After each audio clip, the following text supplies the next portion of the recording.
Yo, what's going on YouTube? Today is May 23rd, 2023, and I'm just going to take you around the garden, show you a couple of things. Got all my flowers planted. Everything's been in the pots and in the ground for about 2-3 weeks now. Got a really nice early start to the season. It was really warm early in May and late April. It was nice and warm. Anyway, so let me just start over here. Here's my little cactus corner, I like to call this. Just got a whole variety of different cactus and succulents. I really got into a lot of succulent plants over the winter, just from big box stores and some local greenhouses. So just unique and interesting. This pot here is native to South Africa. This pot's native to South America, the high altitude plants. This one's native to Mexico. So just pretty neat little things. Got a whole just variety and hodgepodge of different plants. And if you want to know any of the names of the plants, I do have all the labels for all the plants. So just let me know if you see a cool plant and want to know what the name is. I'll let you know in the comments. Yep. So starting right here, I have my herbs, cilantro, parsley, dill, basil, all that good stuff. This is just a nice little like solar powered LED fiber optic light. It looks like a little glowing mushroom at night. It's really cool looking, and it kind of looks like a fountain during the day. I don't know, just a neat little thing to put in the garden here. These are a lot of my host plants for a lot of the swallowtails, and the monarchs, of course, have all the milkweed here. This is all tropical milkweed on this side. And this over here is all my native milkweed to New Jersey. I'm propagating this. I just chop them and give them a little angle cut on the bottom and stick them in some water, so they should root up in a few weeks, hopefully. Stick them in the ground. A whole bunch more flowers. Zinnia, 4 o'clocks, cosmos, lantana, calendula, alyssum, marigolds, painted daisy, dahlias, just a whole mixture of different plants here, and they're looking pretty good. Here's my bigger section back here. I have Mexican sunflower, cosmos, of course. I have this little solar powered fountain here, which is really cool. Attracts hummingbirds, and just a nice little water effect in the garden here. Here's one of my favorite plants, my little favorite annual growing plants is called moss rose.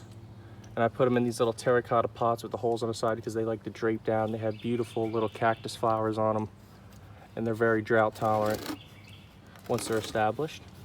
And just some alyssum on the top. Little petunias I grew from seed. Black-eyed Susan, another one of my favorites. But yeah, everything's just jumbled. And that's why I love my gardens personally. I believe that it gives a more natural and beautiful effect when there's just a whole wall of different shapes and colors and sizes and textures of leaves and flowers, of course. I think that's really cool. Here's this little greenhouse, not really little, decent sized greenhouse. I got this off Amazon this year. I have some more succulents, cactus in here. Some little seed cactus, grow from seed, really easy to grow from seed.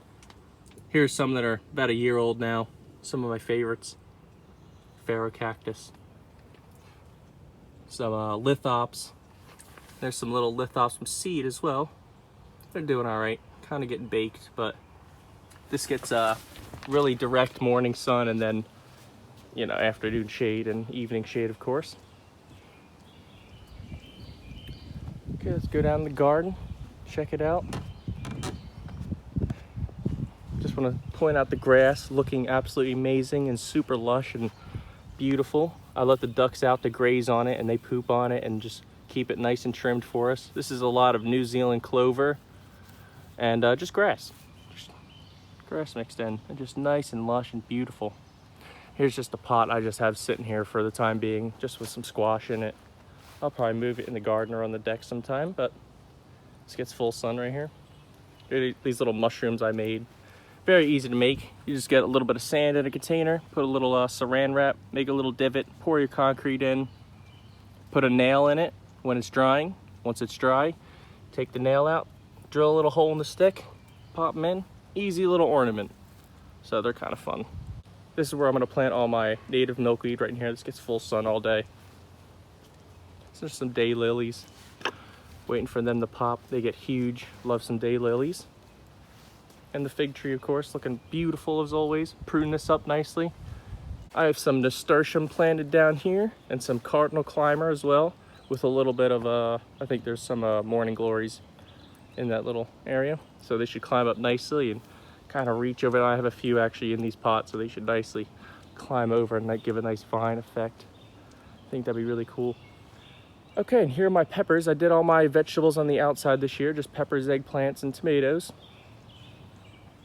Nice easy access on the outside. This was a big flower bed last year, but yep, just bell peppers, jalapenos, little cayenne down there. Here my eggplant. Got a little aphid damage or some kind of damage on that leaf there. You see that? I really try not to use any herbicides or any pesticides in my garden other than snail bait. Those little, you can just buy it at the store, this little snail bait. I sprinkle that around just a little bit. But other than that, I don't use any herbicides, anything like that. Just natural. Once you build the ecosystem, it'll take care of itself. I think that's a beautiful thing. Anyway, here are my pink Brandywine tomatoes over on this side. Beautiful flowers coming in. Lots and lots of them. So they're nice, like 3 or 4 inch fruit. Nice little beefsteak size. But I grow them every year. Sweet Cherry 100 or just Super 100. A lot of different names for them, but just tons of little cherry tomatoes in there. Got tons of little flowers, so that's how I pollinate them. I just kind of flick them like that a little bit. And this is how I'm trellising. I'm gonna do this every year. I trellis them up like this. Just 2 stakes in the ground with a line, ran to the other one, tie it up to keep it taut. Just tie it down, and then just run the lines down for each plant. And I just made these little makeshift little staples. And I just shove them in the ground 1 inch. And then as the tomato grows, you just wind it up every other day or so, just like that. And of course, I prune all my suckers off. Keep all the suckers off to keep one main stem. Anyway, yep, and I got tons of peas all behind there. I planted them real early in April. And you can see they're just starting to flower now a little bit down here. Little peas coming in. There's a little black-eyed Susan coming in. Nice size one. And I just have a whole bunch of different black-eyed Susan and little mini zinnias and some sunflower down the end there, just peppered in the front.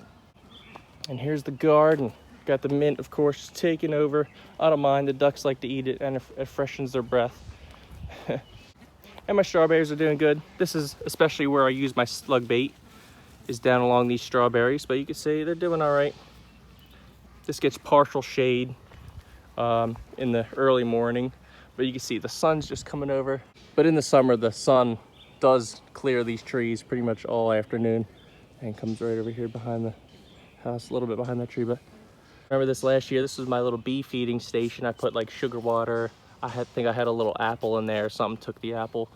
But just to bring some of the bees in to show them where the good stuff's at. Here are my blueberry plants. Well, there's a little one over here. There's another one. And this one, they've never flowered ever until this year. This is the only plant that flowered this year. So I got some nice little blueberries coming. I was excited to try them for the first time from the garden. And of course the asparagus is flopping over. Got a few decent sized asparagus this year as well. A little dianthus, looking good. But yeah, I just letting the rest of the asparagus just kind of grow up and soak in the sunlight for the rest of the year. Here's another little milkweed patch. This is all the little leaves I took off the ones I'm propagating up there just to save some energy, so I just threw all the leaves down there. But there's another little milkweed patch right there. But yeah, just a lot of the same stuff on the deck. There's some lavender, some salvia, 4 o'clock, petunias, a lot of the same stuff. But yeah, you can see they're a nice size. They're about 4, 5, 6 inches off the ground so far. Like I said, they've been in about 2-3 weeks now, so everything's coming together nicely. Little Johnny jump ups here, milkweed, little zinnia, little sunflower, little rat tail cactus I hung here. This is really cool. Anyone can do this. This is a lot of fun, and it brings pollinators in. This is a little bee home. So I like to call it a little bee house, you know? And this is kind of how I also keep carpenter bees away from the deck, because anyone who has a deck or any wood structure around their property, those carpenter bees love wood. So this is how I kind of keep them away. It doesn't really work too well, but it's a good idea. Just drill some holes, big size holes up in there as well. Kind of keeps them over here.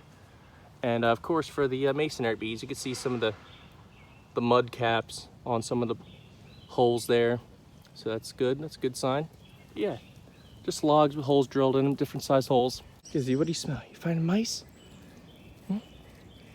Yep, just a lot of alyssum. I just really hope the path kind of grows over and I just have to kind of tiptoe through here. It's looking good, guys. What do you guys think? Let me know in the comments. Do you like growing flowers or vegetables more? And personally, I'm on the side of flowers just because I love to see the pollinators come in early in the morning and stuff, and it's very peaceful out here and very nice. Here's some frog's foot, just planted in the shade behind this big old blackberry. I kind of pruned it the wrong way this year because I really just wanted to get it out in a way. If you guys are, I don't know if you guys remember, but it was just completely taking over this whole area, all in there and stuff too. So yeah, little herb patch right here, just some more cilantro and stuff like that. Some more moss rose in my little terracotta pot. Verbia right down there. More dianthus, some yarrow. And here are my birdhouse gourds. I love growing little gourds. They're a lot of fun. And I get some birdhouses out of it. Pretty neat. So I have some in here. I'm probably gonna thin them out just to like every other one maybe. Got them growing up this trellis. This is the trellis I had last year. But obviously look how tiny it is. So small. I wanted something I could walk under. So built this up. Just some cattle panel. And yeah, we got some little hummingbird feeders. Gotten a few hummingbirds already this year, which is pretty early. I've already seen a few, so that's a good sign. And here are the cucumbers on this side, looking good. I have a Burpilus and a straight 8, vice versa, either side. But they're looking good. Same thing, I'll probably thin a few of them out. I just wanted to get them in. I didn't sow them directly in here. I started them as little transplants and planted them out. Here's this little wildflower bed. And I keep these little fish tanks over them. When it gets only in like 50s, 40s at night maybe. I'll just throw that on top and keep them warm at night and just crack it open during the day. Just give you guys some ideas, I don't know. And just another little wildflower patch and another wildflower patch. And the cherry tree is absolutely massive. Can't even get my hand around it anymore. And this is only about 3 years old and it's about 25 feet tall. Somewhere around there. It's tall. You can see some little cherries on there. And it's looking really, really healthy. And I have the blackberries kind of crawling up this as well, just to save a lot of space. Grow them vertically. This is what I do with all my old duck poop. When they're little babies and they're in the brooder, I just put all the duck poop in here. I got to scrape this out and spread it even, just for a nice mulch layer with some added fertilizer. Here's my row of hearts. This is looking really good. It's already done flowering. This is one of the first, actually it is the first thing to flower in my garden. Yeah, tons of little strings of hearts. It's so beautiful. One of my favorite flowers. Every flower is honestly one of my favorite flowers. I keep saying that. Here's the peach tree, just about as big, if not a little bit bigger, but it has this little retaining wall around it. And that's looking great. All right, guys, I think I'm gonna end the video here. Going a little long, but I hope you guys enjoyed the video. Let me know what you think of the garden. Any tips, any tricks? Hope you got some ideas out of it. And I'll see you guys in another month or two. Gizzy. What's up, Gizmans? What's up, kid boy? Alrighty, hope you guys enjoyed the video. Thank you so much for watching, really appreciate it. Leave a like, leave a comment. Let me know what you think of the garden. And I'll see you guys in the next video. Peace out.